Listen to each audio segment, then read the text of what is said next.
I'm Charna Davis-Wiese, and welcome to UCF In Print.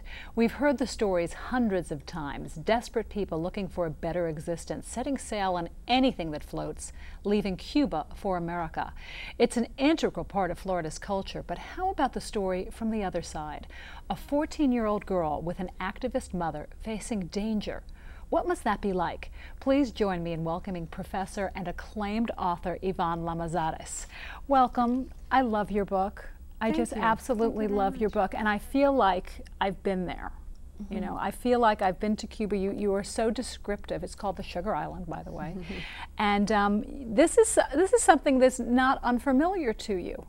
You were born in Cuba, and as a teenager, what did your parents come in and say? You know what? This is not working. You knew it wasn't working. Obviously, you were old enough to see what was going on. Do you remember what that was like? Yeah, it was interesting for me because from the time I was very little, I knew I was leaving Cuba. My mother died when I was 3 years old, and then my father left Cuba when I was 6 years old. So from the moment my father left, my grandparents who were raising me began to tell me, we are leaving. And so your father went to Spain? My father actually, yeah, he sort of went, let's see, he went to Spain and then he went to Dominican Republic. Yeah, you had to go to a third country to leave. That must have been so hard for him to leave you. Yeah, well, I don't know. He never talked about it. I'm not sure.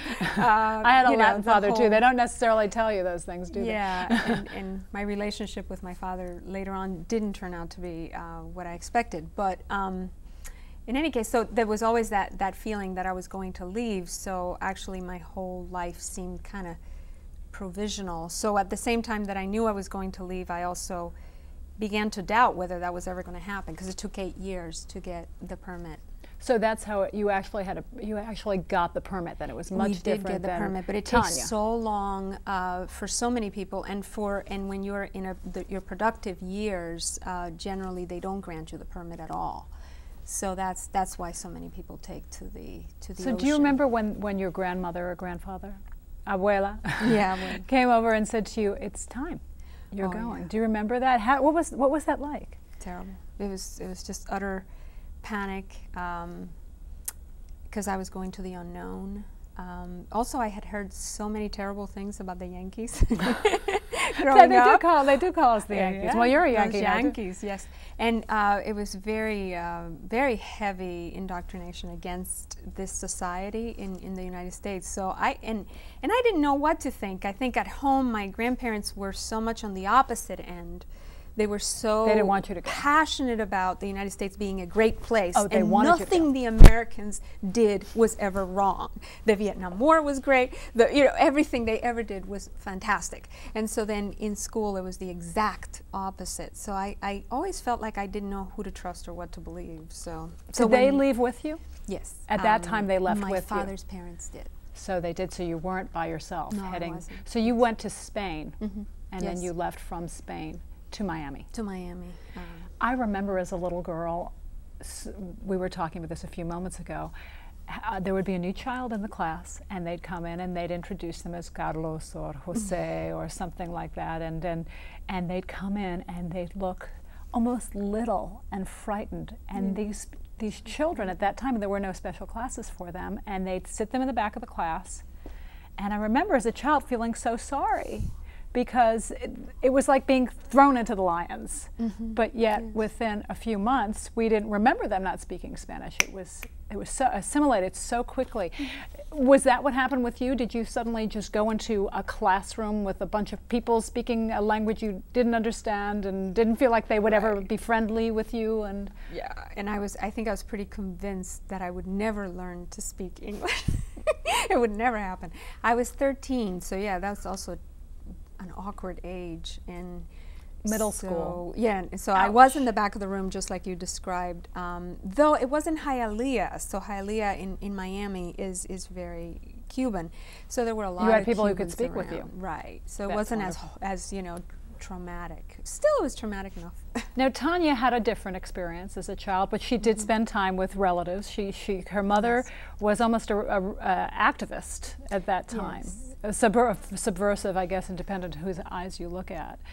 And so Tanya had a different means of getting to accept this than you did. She had she always knew that this was a situation, yet she also had the relationship with her mother that she was conflicted about. Yes, she didn't quite feel she could trust Mama's judgment. Mama was never there. She was in and out. She was a little bit unstable, I would say, if you look at her in those terms. Also, she's kind of a flip-flopper, like John Kerry. I mean, in that she, at the beginning of the book, she is very much with the revolution and supportive of Castro. In fact, goes to fight in the mountains. And then later on, you have something you want to read. That beginning, yeah. And then, of course, later on, she changes her mind almost to the opposite. And then she becomes obsessed with leaving and with getting out. So I think Tanya feels confused by that. And what happened? Because she didn't really let Tanya in on the whole process of what made this change in her. So there she was, just having to trust her mother's instincts. But she was at an age where the teenagers don't. Yeah. Go ahead, let's hear, let's hear. So this is the beginning of the novel. Chapter 1. Cáceres, 516 miles east of Havana, 1958. Cáceres is a town I made up. Oh. But one day Mama said life was about to start and ran off to the mountains to become a rebel guerrillera. No one knew exactly where she had gone until she came back pregnant a year later on a burro. My dog Fior and I stayed with Abuelita Carmen, my mother's mother, in her thatched bohío. From her porch, I searched the green hills for Mama, Fior barking beside me. At night, we'd fall asleep against a wooden post and wake each morning on a cot in Abuelita Carmen's kitchen. Mama came back on a late afternoon in March, just before my 6th birthday. Someone on a burro trotted up the stone path, and I knew it was Mama. I hid in the guava grove, shaking and covered with goosebumps. My belly hurt. I squatted, pants down, and little worms rushed out of me in a hot foam. I watched them crawl in my stool. They had been eating me inside while Mama was gone. I stayed in the grove till sundown. By then the neighbors were sipping café on Abuelita's porch. Mama had bathed, and her hair dripped down the back of her house dress. I tripped over the porch steps, but she caught me, lifted me high, my face against her throat, her words vibrating against my cheek. She had stories to tell. El Che was a beautiful man. Raúl Castro, a uniformed rodent. His brother Fidel, a Marxist-Leninist opportunist.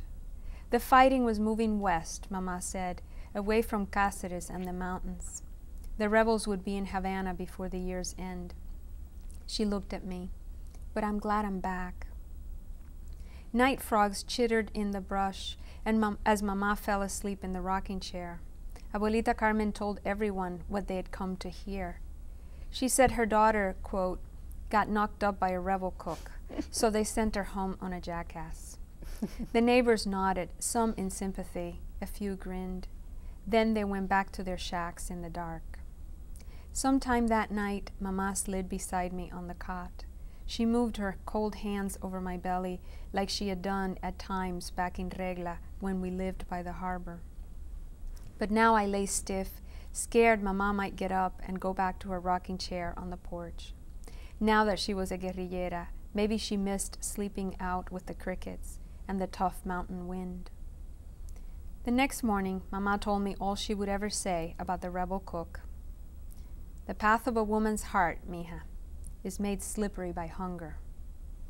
Abuelita Carmen frowned, but I thought about it. The path of Mama's heart seemed slippery regardless.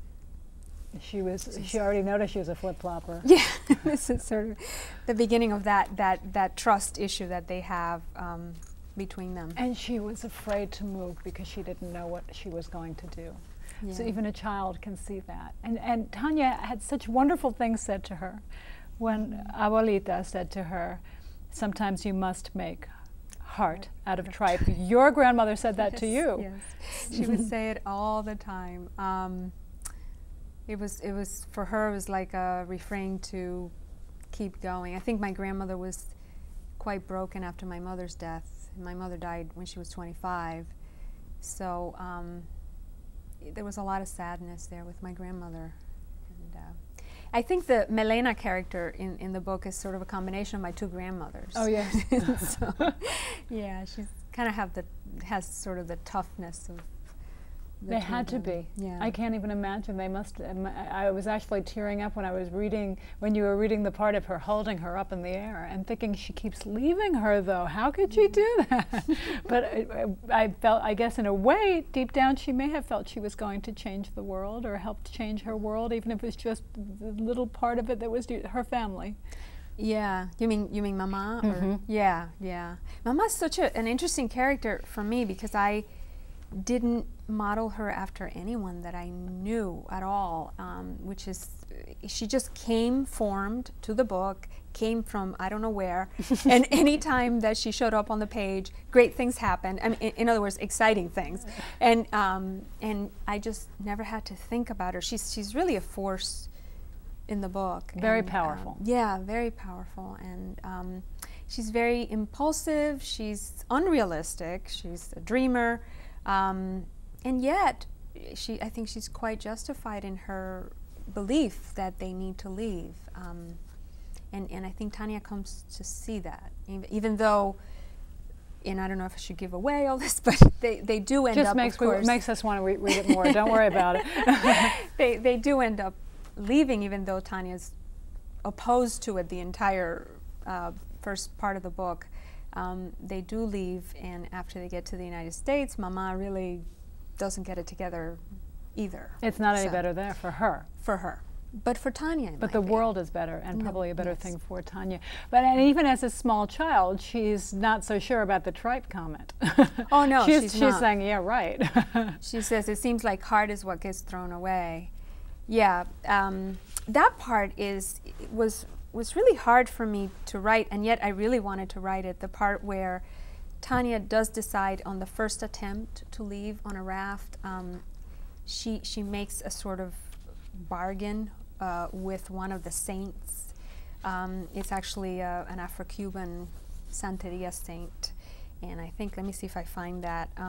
While you're looking for it, for people who have never heard of Santeria. Oh, yes. It's something in Miami. I'm from Miami as well. We all knew what that was. But in Central Florida, some people may not know that much. While you're looking for it, you can explain. Yeah, Santeria is a wonderful synthesis of African beliefs that the slaves brought with them to Cuba and to all of the Caribbean, and Catholicism. And so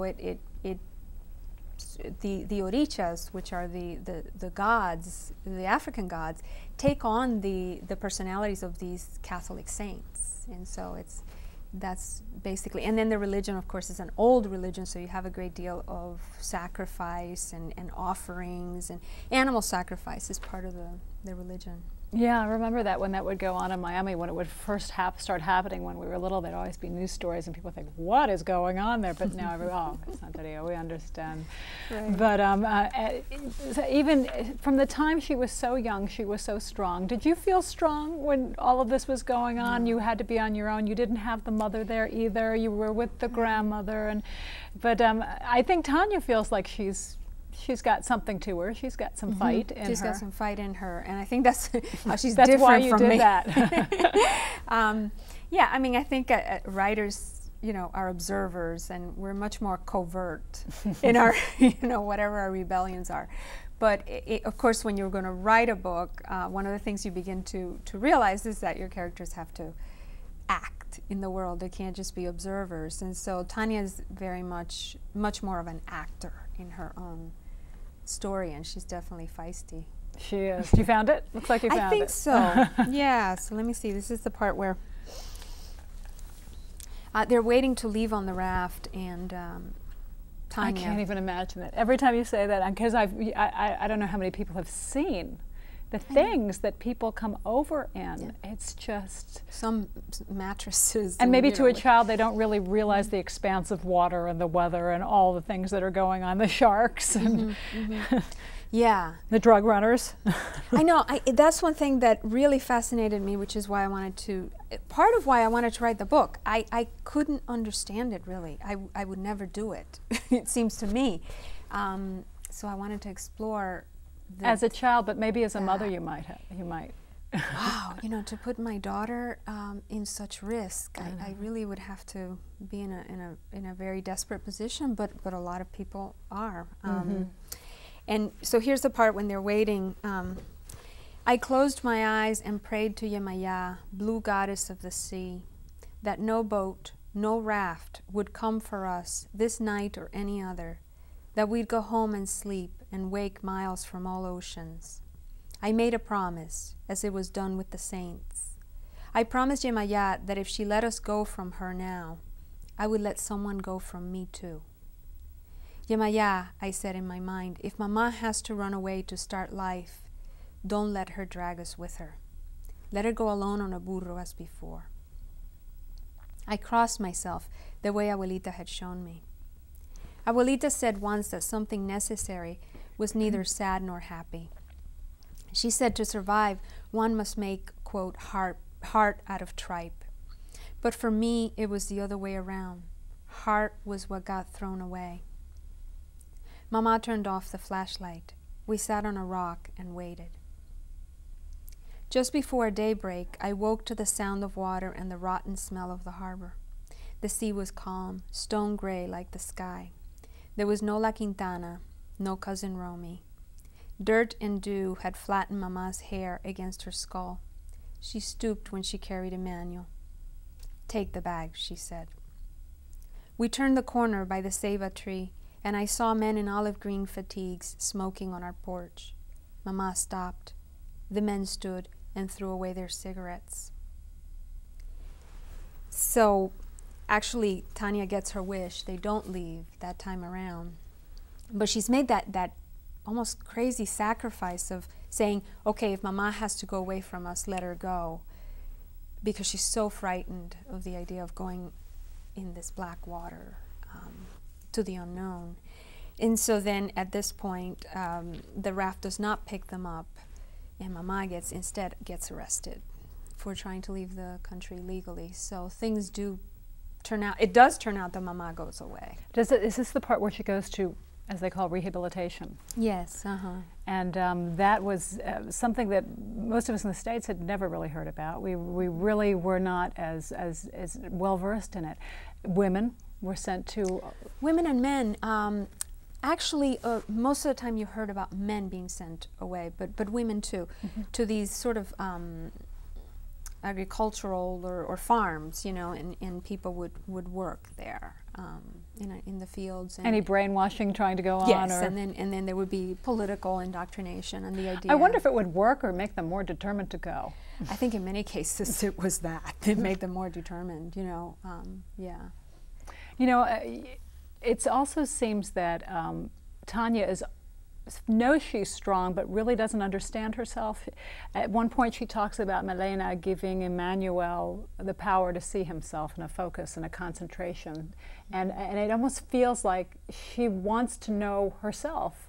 And it's maybe hard to do that with a mother that is fleeing all the time, a mother who's leaving and then dragging her along on her whims and her convictions. Yeah, and I think it's hard for a child to get confidence in yourself. You need for somebody to see you and to almost, Tanya wants her mother to put her first, or to put her in Tanya doesn't get that from her mother. Her mother's so involved in her own obsession. She cares about her, she wants to bring her along, but she's not taking the time to look at her and get to know her as she is, her country and her cause. Yes, exactly. There's so much with the relationship with mother and daughter in this book. Was that cleansing for you, being that your mother passed away when you were so young? Yeah, I was terrified when I was writing it, of writing a mother-daughter story, considering I just didn't have that experience, though I did have two grandmothers who were very much mother figures. Did they tell you stories of your mother? I mean, do you have an idea of the personality of, are any of the characters part of your mother as well? So, some of Mama is part of what I heard about my mother, not the instability part, but certain things like Mama at times erupts into these recitations in French, and you know, my mother was a Francophile, and so little aspects of of my mother's personality. And she was very extroverted, which is something that I'm not, and so forth. I did hear stories from my grandmothers, but it's hard to get the picture of somebody who's passed away, because people give you the idealized versions of everything. Their memories. And so and you were so young, you don't have, probably don't have any memory at all. Nothing, yeah. Oh, that must be so difficult, because I know in the book it seems that Tanya also worries that the only love relationship she knows, she's focusing on the love relationship with her and her mother, it seems, and how that's going to translate, because it's not fulfilling. Right, and the mother, the love with her mother is erratic, and I think Milena is important in the book because she is not erratic. She's the rock. She's the rock. As it is with many abuelitas. Right. Which is kind of funny because they've got such a cute little name. Yes. Little grandma's like, whoa, tough yeah, as right, exactly. And I guess that whole idea of being abandoned, I think, did make it in the book with Tanya. You know, she feels abandoned, at least emotionally, by her mother, and of course I felt abandoned. Of course. And that's natural. Now this book had amazing acclaim. Oh, it's just it's wonderful reviews, fabulous comments. Everybody loved it. Was that, we talked about being a writer. I was definitely not a fiction writer, a nonfiction writer, and when somebody would like something I wrote, it would be like, oh my goodness, it's like, you really like it. You really like it. What did it feel like, especially being somebody who's a little more reserved, when all of a sudden you got all this attention and everybody's applauding and loving your work so much and giving you money to write another one? Take the money. Well, it was very strange. I felt I was very much a beginner. It started out when I went to a writers' conference in Suwanee, Tennessee, and my husband's a poet, and he tried to encourage me to go, and I kept saying to him, they're just going to laugh at me. But I went, and you get paired at these conferences with an established writer to work with you. So I got paired with Russell Banks, and he suddenly tells me, just stop writing this stuff and just go ahead and write a novel. And I'm thinking, but... And you were doing short stories at that time? Little stories. Little baby stories. Baby steps, you know. And so I took him up on it. I said, well, okay. And then I kept working on, I actually wrote a short story and I just kept going. Like this novel actually began with a short story that ended on page 10 or so, and I just decided these characters are great, I'm going to keep going and see what happens to them. And then crazy stuff happened the next time I went to Suwanee, where an agent called me, and it's just so it's totally unexpected. Very well deserved. Wonderful, and made me nervous too. So. Being a writer, it's something that's in your soul, and it's just there.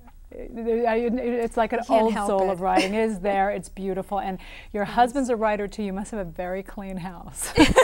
We were talking that I used to have something on my desk that said, "There's nothing like a blank piece of paper to tell a writer it's time to clean the refrigerator." The refrigerator, yeah, or the bathroom, as we were saying. Yeah, exactly. But then you get in the zone.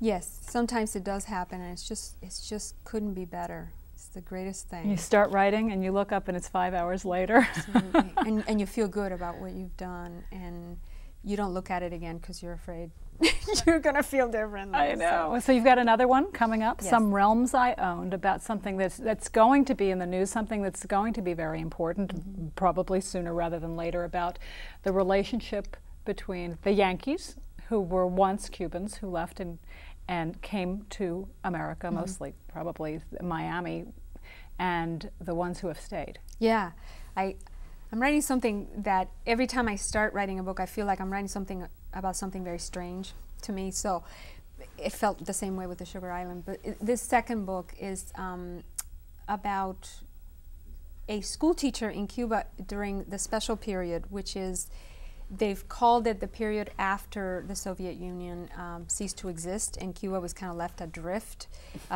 because it had no longer the economic support of the Soviet Union and the Eastern Bloc and so forth.